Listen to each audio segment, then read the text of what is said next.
Again, I'm holding up my hand and counting down, and I realize that my avatar doesn't do that yet. Well, what will happen? We probably are actually already live. There's a lag on my computer when I do it. What usually happens is Lenny sends me a message saying, "Hey, guess what? You're actually already live." So That could just be stream delay. yeah, so we're gonna go ahead and get started. Hello, everyone out there in the wide world of not actually watching us because it's Sunday morning. You may notice I have a different person here with me today. Wise Guy's taking the day off, and instead we have Goth Socks. So, hello, Goth. I am the ghost in the machine. And I am not. So today we are talking about Charmed 2021. The year that we were completely 100% online thanks to the horrible things happening in the world. COVID lockdown happened. We did not have in-person events and we switched to online, which is something we've never gotten away from since that year. It seemed kind of mean to move to being only in person after that, but we'll talk about that on future episodes. But for today, we're gonna start well with some stats, as always. And for the first time in 6 episodes, I can tell you people exactly how many attendees we had, which was 509, which we're pretty sure is the most attendees we've had ever.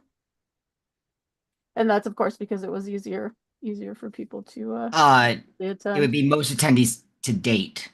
to date. Yeah. After that, we have exceeded 509. Did we? Last year, we were 600 and something Oh. Oh, that's when you right. include in person and online. Yeah. No, But I for some the reason important I thing is that the forgot. jump to 509 was not like we were 400 last year and 509 next year. No, it was like a big. It was like we're 325, we're 500. Like it was a Yeah. big surge up. Because of the accessibility of the online format and the fact that like $20 come hang out at Charm was a lot easier to sell to people who had never been Yeah. before. If anything, I'm going to get ahead of myself a little bit here. The online portion of the con, while not as expansive as we've always wanted it to be, has been a great selling point for this is what you get for $20. Imagine what you get if you pay the full price. Yes.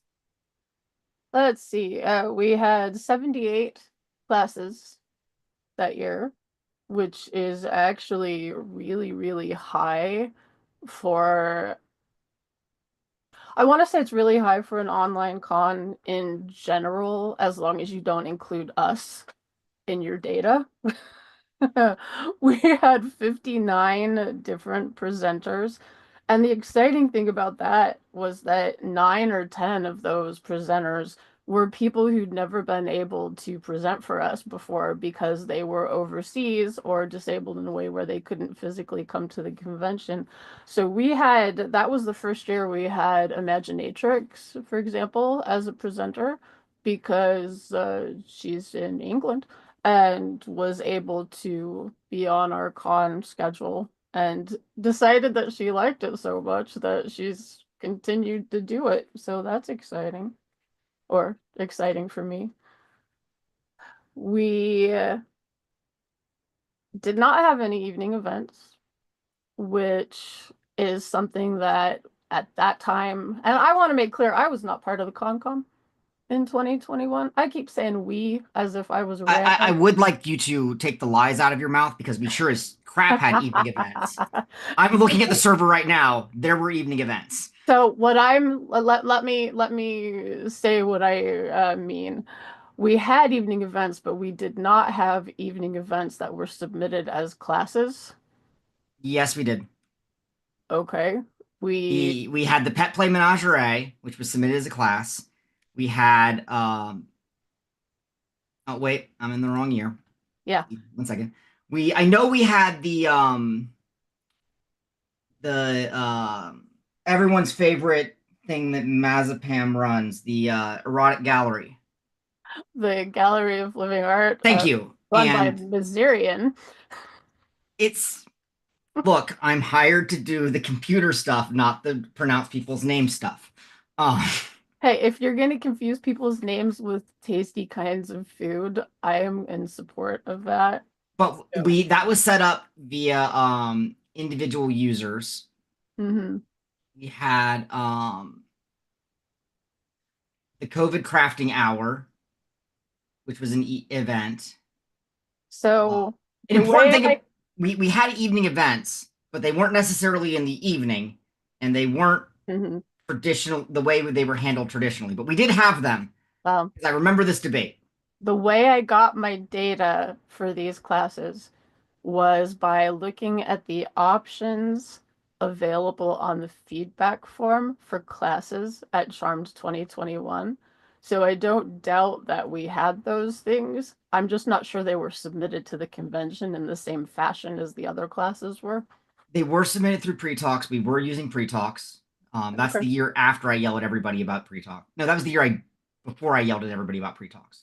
Yep. Um, and everyone in this case is the con goers, not the con com. hmm Um, and but I don't think we designated them as evening events that year. Everything was just submitted as an online class. Okay. Well, that would explain Uh, it. there was a so while Charmed was in a uniquely this kind of gets to the first thing I was going to talk about. Charmed was in a unique position when it came to COVID because we have our convention Martin Luther King weekend or about pending government radical government shift. Um, and if you recall to the before times, in January, late December, January of that year, you were hearing about a new virus. Specifically, it was a new SARS-like virus in China, and this was only if you were the type of nerd that like listened to NPR on their drive to work. I would raise my hand, but my avatar does not do that. I'll raise Uh, both of my hands, one for me, one for you. and then on just after the con, we started to hear about big infection rates on cruise ships and whatnot. And I remember come March, I had a illness.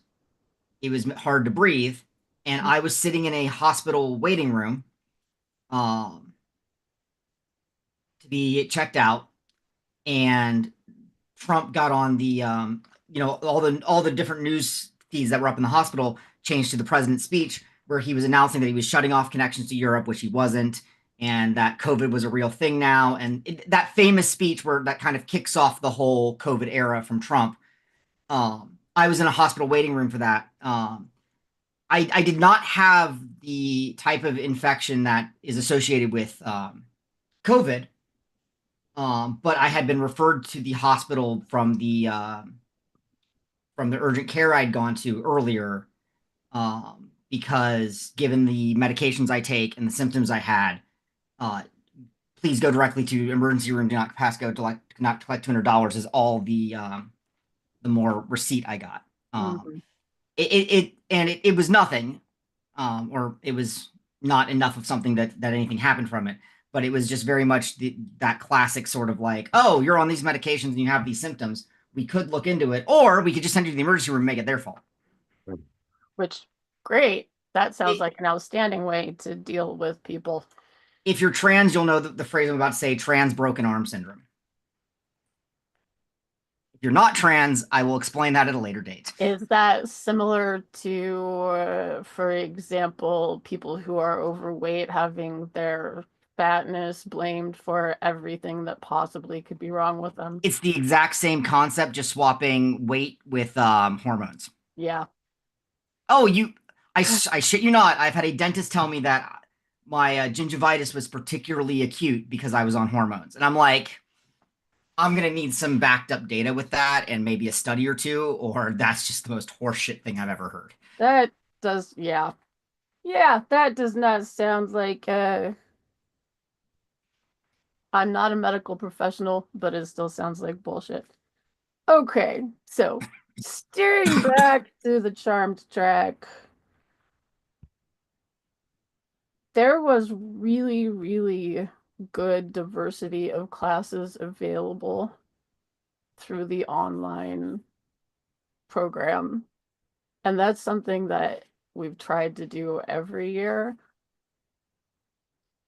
One of the things I noticed, though, when I was cataloging the class types is for the online convention, that was the year where there were the fewest number of classes that were just geared towards subjects.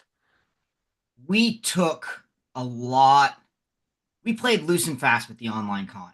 Hmm. Um, it had never been done before, and I don't know if we agreed on this or if it just sort of like happened that way. But we decided that since we've never done this before, we can't do it wrong. And we took a lot of Yeah. chances on classes we wouldn't normally accept, or classes that we wouldn't normally give prominence to because the opportunity cost for the presenter was lower and the opportunity cost for us as the giver out was lower because one of the biggest limiting factors at Charmed, the two resources that we spend that are the most precious to us at Charmed are time and floor space. We Hmm. only have so many rooms that we can put people in, and there are only so many hours in the day.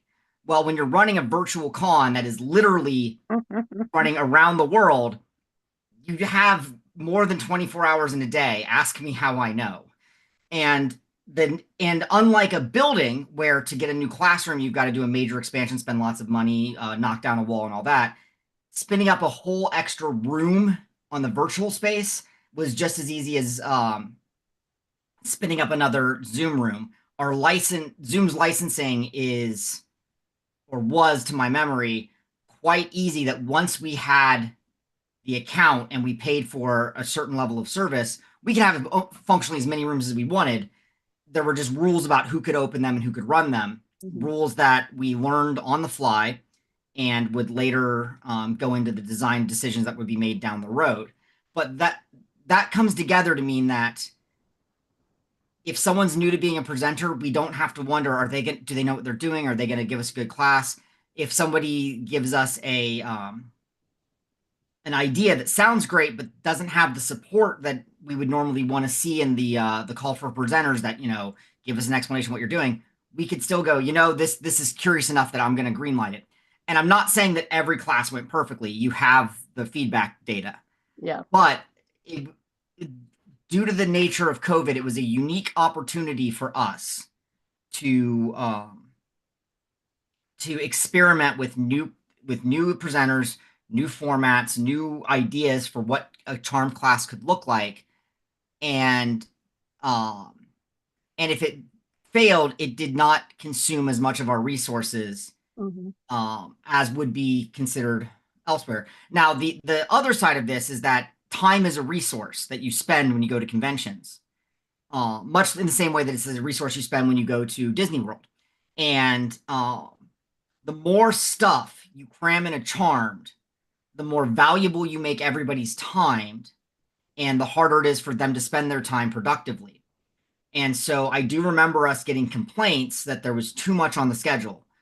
But like, I get it, time is a resource, but also like, would you rather there be too little? Like, we really went hard on this Hmm. convention, and I think it went for the best. Well, and I did note as I was reading the feedback earlier today that there were a couple people who thought that there was too much, there were too many classes. And it's interesting to me because for the in-person con, when someone says there are so many classes, usually it's coupled with the statement, but that's good. That means that people have choices. And so I think it's interesting that the fact that, for all intents and purposes, Charm 2021 was as close as far as scheduling and number of classes to being an in-person convention as you could get was seen as a negative by some people. Well, the other thing to remember, and this goes back to spending time, at a in an in-person event, when a class ends, unless you're watching the class in the same room, you have to get up and move your butt to the next room. And good conventions, like Charmed, put 15 minutes in for that.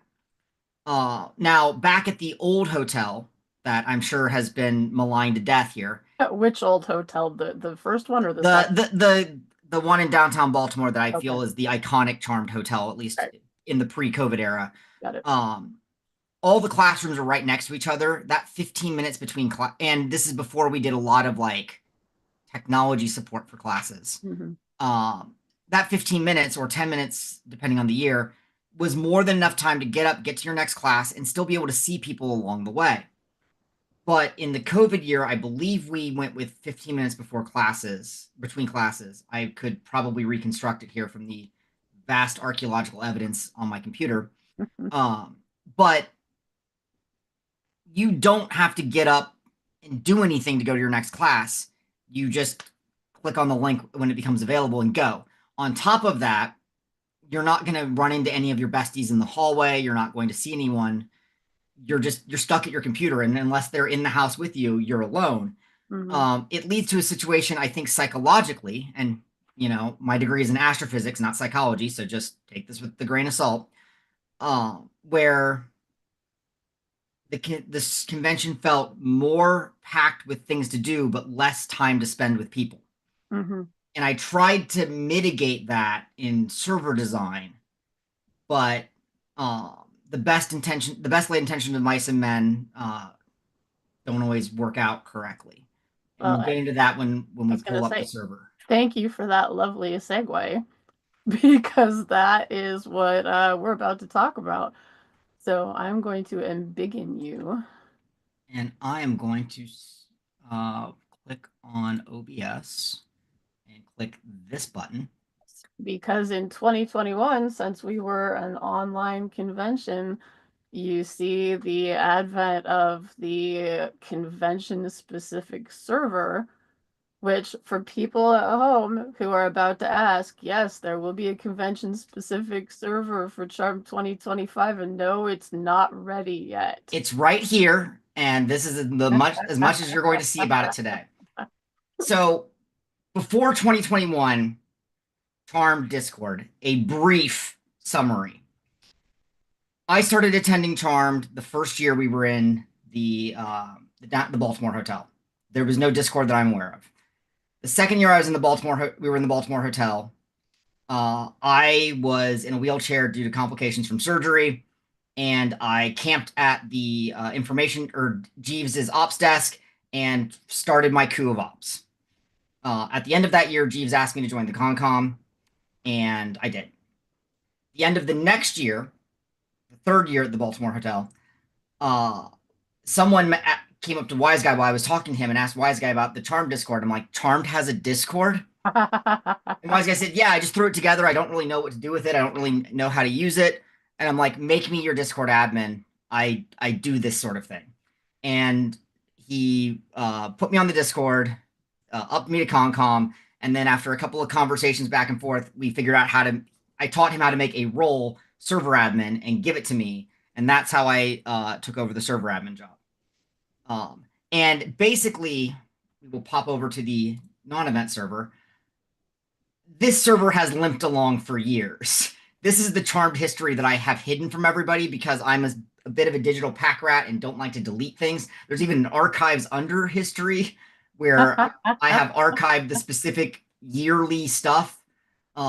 This stuff is that stuff that I would never share with anyone because I still have like all the consent team conversations from back then. The reason for keeping all this as a digital pack rat is not personal curiosity. It's the, hey, we got a consent report from so and so about such and such. Has this come up before? I'll do a quick check, a quick search on keywords. No, it has, or yes, it has. And I'll find, and then we can go look up the relevant information through the relevant channels. But like, sometimes it's like, hey, how did I do this thing this many years ago? What classes did people want to see 10 years ago at this point or whatnot? It's all there. Then there's the Charms Past, which is semi-public for people to go look at things that we did in Charms Past. And I'm sure if you knew about this, it would have been really nice for the previous episodes. Sorry about that. It's fine. And then we have the core of what the active Charm server is, which I take a very laissez-faire handover. When I first became the Charm Discord coordinator, I had big plans for the server and I was going to do big things. And it was emotionally and physically draining to try to keep up with the server that much and to fix things on the fly and make changes. and get constant feedback, constant real-time feedback. You'll notice that, like, for one thing, on the Charm 2021 Discord, that that goth girl is me. It's my private Discord account that you cannot reach through Charmed anymore. Because I used to do all this on that account. I have since made a service account called Goth Socks and run everything through that to give myself that degree of separation I need to do this work. But now, to go to the 2021 server, the first plan was to host everything on the main server. And I was the first person to go, no, we can't do that. And everyone was like, well, why? And I'm like, there's no way for me, there's no good way for me to segregate who has paid to attend the con and who hasn't getting to that server. Now, we can set up a role system, which we will talk about in a minute, to designate who can see what. But one of the unique things that I bring to the Charmed Concom is a history of trauma and work in information security. Before I do what I do now, I worked in a government lab testing chemical warfare agents, and I worked in the State Department testing software for uh, timesheets and building access. And those two things don't sound like they're similar, but it's how we pay the people that we give money to overseas in our foreign aid and how we keep making sure that it only goes to the people that we're paying overseas in foreign aid. So I'm used to working with PPI, with classified information, with stuff that like you want to have multiple layers of distance. On top of that, my roommate, who is not here for this interview, also works in government security. So him and I have a very different look at the internet than a lot of people. And so it led me to, we want a separate Charm server. We can then invite the people that we have designated, you know, because it's very easy to create an invite, put it in an email, and send it out. And I went a level further of saying, okay, we're going to make these links so that only so many people can use the link, and then the link will time out. This was disastrous. The motivation was pure. The idea being that if I expect there to be 509 people on the server, I think at the time of launch it was like 458, and we had a lot of people join mid year that year, which has led to some of Katie and I's neuroses since. But if I am expecting this many people on the server, there should only be links for this many people, because my first big concern was I give Noelle a link saying welcome to Charmed, and Noelle goes, excellent, I have paid for my link to welcome to Charmed, and now I'm going to give it out to these 12 people. Which, for the record, I would not do. I chose Noelle's name because her camera is right here in front of me. Again, you can't see me gesturing. But the other thing is that security. Charmed has a long, frustrating history of security. And I say frustrating because we are currently living in a generational difference in online presence and security. People that are older than me are still the type that like cameras are a no-no. I have a scene name so that no one learns my real name and whatnot. People that are younger than me have lived their entire lives online, share everything. A camera isn't a thing that they explicitly carry around. It's not even a part of their phone. It's just a thing that is in their life, you know. And I'm of course drawing to the two extremes here. People are a spectrum, age is a spectrum. This sort of thing happens all across. But a lot of younger people are like, I don't see the issue. My whole life is online. And older people are like, I can't let anything be known, or I could lose my job, my life. You know, this is a side thing for me. And then there's people like me who like, yes, I have a real name. I've had it legally changed now. And when people call me it in real life, I still take a moment and go, wait, you're addressing me, because goth is the name that I call myself, is the name inside my head. So like, I understand both sides of this liminal space, because I've also worked in, you know, high-end government stuff. Well, I've been in the high-end government stuff, but I am low-end. I thrive at the bottom of org charts. But so that was our first big thing. The second thing was that I had to replicate the feel of a convention hall in a server. And there were a lot of discussions. So the way Charmed came together, if we come over here, I'm just going to minimize everything for a second, is I started from a framework of I needed a general area, a thing that like, this is the core of Charmed. I needed a place for people to go to be social, and I built the social rooms from that. And then I needed a way for people to get to their classes. But in getting to their classes, I also needed a way for them to talk about their classes. So one of the things that happens at Charmed is we give a feedback form and we say, please tell us what you thought of the classes. And a lot of you do, not enough of you do. And I say that because I can do the math of presenters times classes and know that we don't hit that number. So please fill out more feedback forms. It really helps us decide what classes come back. It really does. Um, but I also knew that presenters generally love to talk about their class and to put up documents about their class or give out information for their class. And in real life, this manifests as a lot of presenters historically, or at least at the time of this, would hand out syllabuses. Those have kind of gone away in the digital age as we now give out a link to the syllabus. So we don't have to spend money on a printer. But I needed a place for all that. So what happened was is I made a room in Discord for every class. Now, the other thing to remember is that Discord is also a living beast. This was before forums. This was before servers being communities. So I was very much working the tools I had with the tools to meet the needs I needed or the ends I needed. And the biggest problem here is that Discord is not prepared for this. It was at the time it was not prepared for 500-person servers. It was not prepared for servers that changed the permissions on their classes on the fly. So after building the whole server, before I set any permissions, I looked at it in its full awesome glory. And you'll note that I'm scrolling here because I have so many channels, I can't find anything. And I'm the admin. So I knew that this was going to overwhelm any person that joined the server.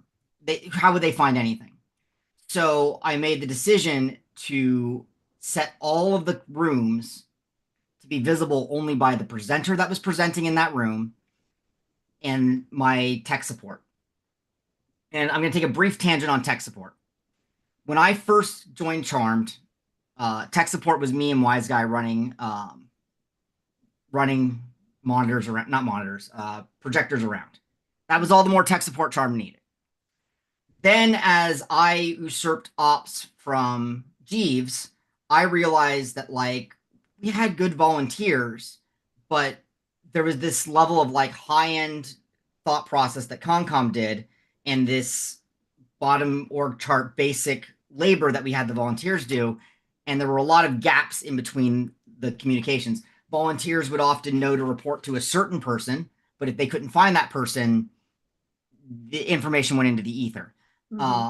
Susan had all these grand plans for collecting data, and the data would get collected, and then it would just sit in a raw, unanalyzed state. And I couldn't be in multiple places at once. We needed to have employees, something that's higher than a presenter or a volunteer, but lower than Concom. And that's where the first idea of Tech Crew came up. And the last year in the Baltimore hotel, I got my roommate to be the first Tech Crew member. And the pitch I made to Concom was the Tech Crew I'm recruiting is not coming to attend Charmed. They're coming to work Charmed. A free pass to the convention is not how we're selling them, because they are here to work first, attend second. And thankfully, to put Kahan's dirty secrets online, he also has interest in HypnoKink. So he was the easiest sale, but he has decided by attending multiple Charms that while he likes HypnoKink, he's not really a convention-going kinkster. Yeah. And that's cool. He's still willing to work for me. I pulled in the year after Kahan was my pilot program and made everything, and was the best little pilot program he could be because everybody loved him. I was ready to sell Charmed on a full-edged Tech Crew. And I got together my 3 computer nerds, 2 of which were kink adjacent and 1 that was not.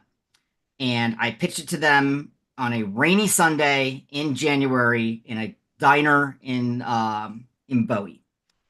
And only one of them showed up because Kahan had other things to do. Japul would not come down from the north end of town for this. and Chuck came, aka Dark Magus, and the conventioner, the ConCom at the time, kind of acknowledged that he was there and went back to talking about ConCon stuff. And he kind of just quietly ate his dinner and left. And I'm like, "Are you okay? You were really quiet." He's like, "No, I wasn't feeling the best." And it seemed like the conversation really wasn't about, getting together this tech crew. I'm like, "Yeah, no, they've approved it. That's all that matters." Mm-hmm.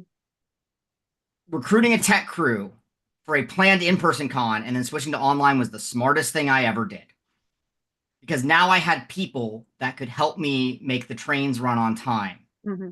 Because the goal was, we went um, about a month before Charmed, and we made every Zoom meeting room.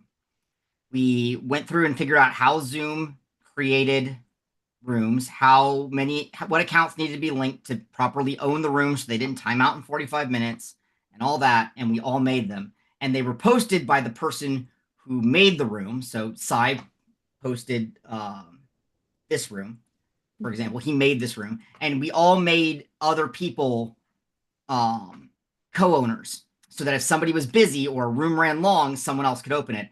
And there was a whole spreadsheeted setup of who was the primary, who was the secondary on every room. But then we knew, or I assumed, that if I put all this in front of everybody, people would go, "I'm going to go see that class," run to the room, click on the button, and then be waiting for a presenter to join. Like, no. I also was trying to balance the hype for each individual presenter.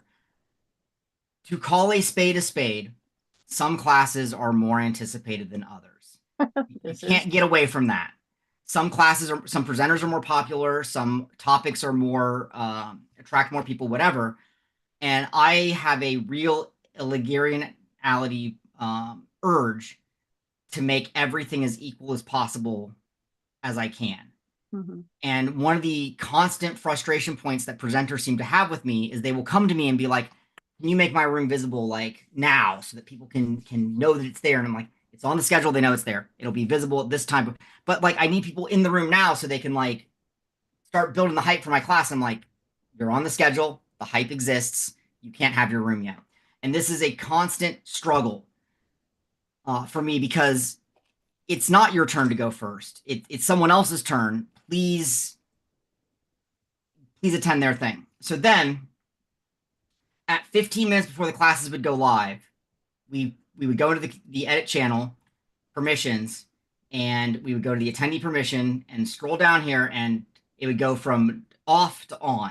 Mm-hmm. And all of these permissions are hand set because I am paranoid. In later years, I would learn to start trusting the role permission sets, but year one, everything was set by hand because I was paranoid. And we would make it live, and then we would get this flood of, "The class is live, but I can't see anything. What's going on?" Or the room's live and I can't see anything. What was happening was, with 500 people on the server, Discord has technical limitations. And one of them I discovered here was that if you're in a channel and the permissions change on the channel, you don't know that. The Discord won't update that until you leave the channel and come back. Yeah. We found this out in real time live as people were complaining they could not get to their classes, which is the absolute best time to find these things out. I wish there had been a better way for me to test the server beforehand, and it's something that I would do in the future. But the other thing is that there was a lot of hidden stuff in the original Discord, and as the years go more, there is more hidden stuff. But I put at the very bottom the administrative section, which was for the running of the con behind the scenes so we could all communicate with each other and not clog up general or have to go to DMs and hunt things. And so ConCom is obviously the hidden ConCom channel. If you're on any sort of event server that's run by people, there's a hidden channel like this. This is not unique. Then there was the operations channel, from which I coordinated with the tech crew, and certain members of ConCom wanted into so they could coordinate with the tech crew. But this was really the channel that I gave Anoli, Dark Magus, Japul, and Thiali and Ansel their marching orders, and they executed. Bot control is the channel. So I used originally the tech crew was going to hand verify everybody and give them the attendee role, and that was shot down by the tech crew, the ConCom, and everybody but me. So we came up with a bot I after what I wanted was a bot that would I could give a spreadsheet to, and it would create roles based on that spreadsheet. Hmm. That bot exists now. Thanks, shout out to Joy of Six Wings, who programmed that bot for me for this year's convention, and it works under testing. We're gonna see how it works under load because y'all DDoS me every year. Um, but the bot control channel exists for me to give commands to my bots and for them to run. But it's the only channel that bots can access commands from, and I'm the only person that's allowed in that channel because the ongoing theme here is I'm paranoid.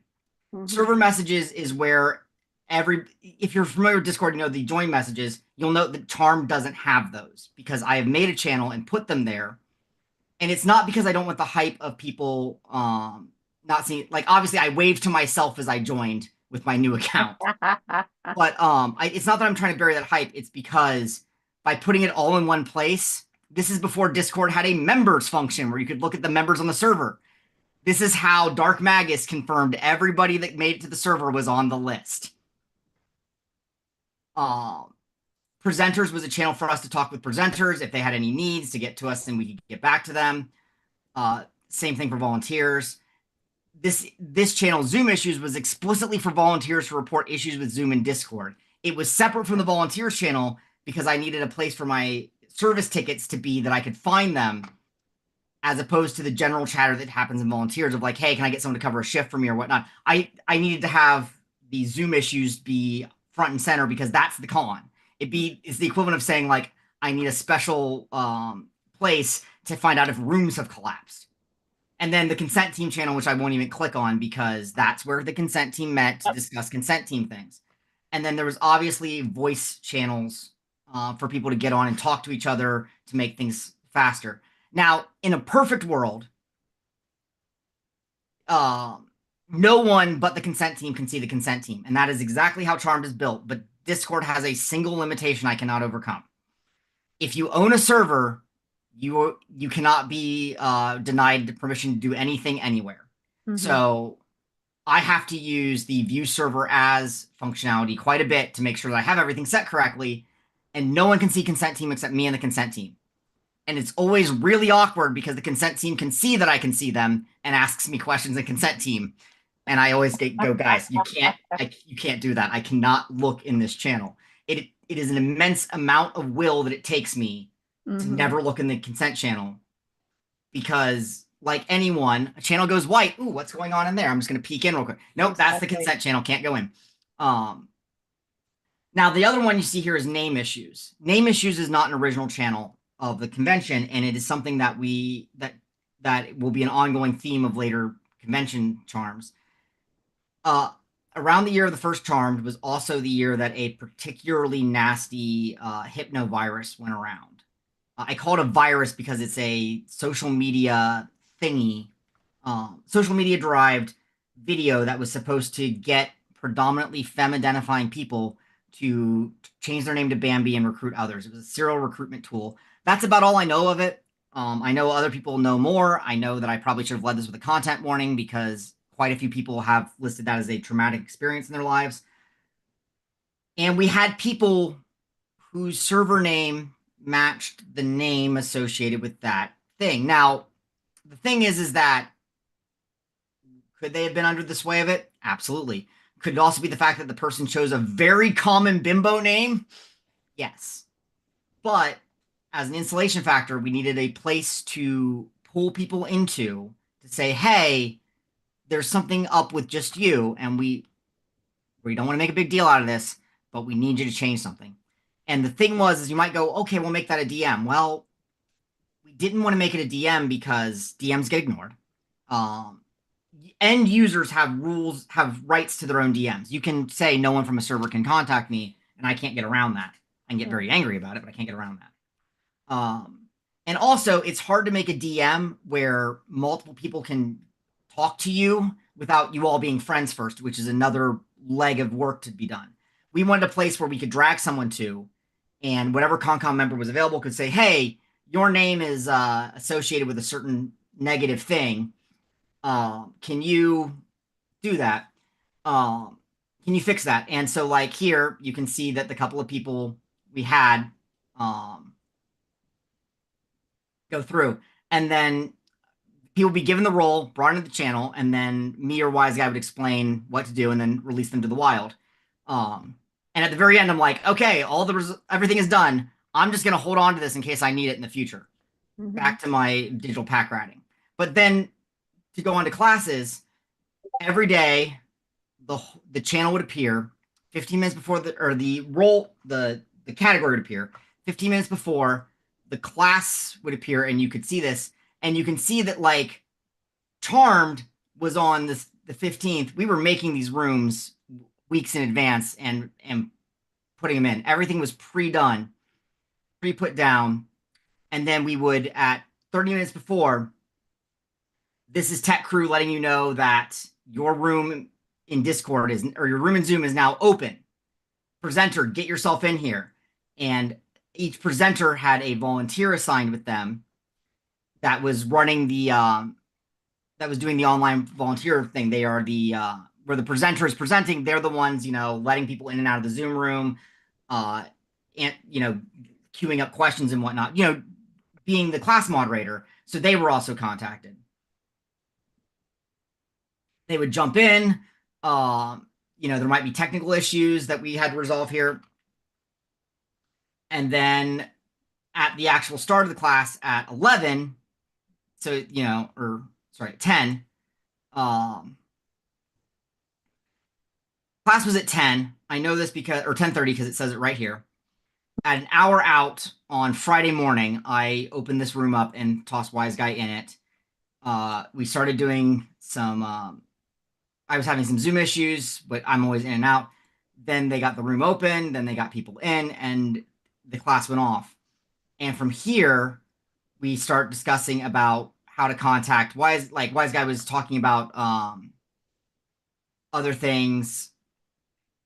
I think I ended up taking over the role on this one because this is the how to be a presenter meeting.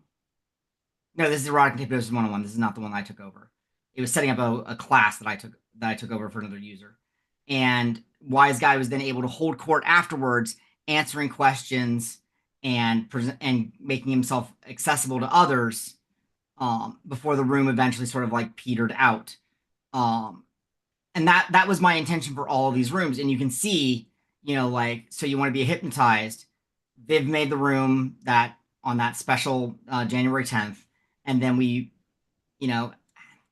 hour before the room is now available. People got into the room. There's Japul directing people in, and then Nath is putting in all the links to her content so people can find it. And we pinned things that people wanted pinned in the room. We pinned the how to get in part because people were getting lost in the sauce of all this. But Nath had a place to put all the resources for her thing in one place. Some people used the rooms to have long discussions or moderately length discussions. Um, they posted their notes, but these rooms were designed not to be where the class was discussed. It was supposed to be a place where people could talk about the class after the fact and to siphon themselves off so that we didn't crowd out general. Which brings me back to my white whale and all of Oh, these. let's pause for a second before we get to the white whale because I've let you talk a lot and haven't done any diverting because all of this is interesting, and it is also 1 minute to 12. I'm free to make this go longer if people want it. Noel and I can discuss making a second one where I go into some of the other years and we talk about the evolution of the charm scale. Talking about my craft is something I enjoy. I also know that some people are like, wow, I'm going to put this on and go to sleep. I'm gonna say, why don't we plan to do a part two at some point? And for now, let people go back about their business. Are And there any questions from the nope, nope, we have gotten no questions. So I'm going to say thank you very much for coming and being a part of this today. And for people watching, we'll arrange a part two so that we can continue the discussion of how the behind the scenes of the Discord server works, because there's going to be some changes from what you're seeing here to what we do in Ideally, in a part 2025. three, I'll walk you through the evolutionary process as you go to every old charm that I have kept. But Something to look that's as much of a forward to. threat as it is a promise.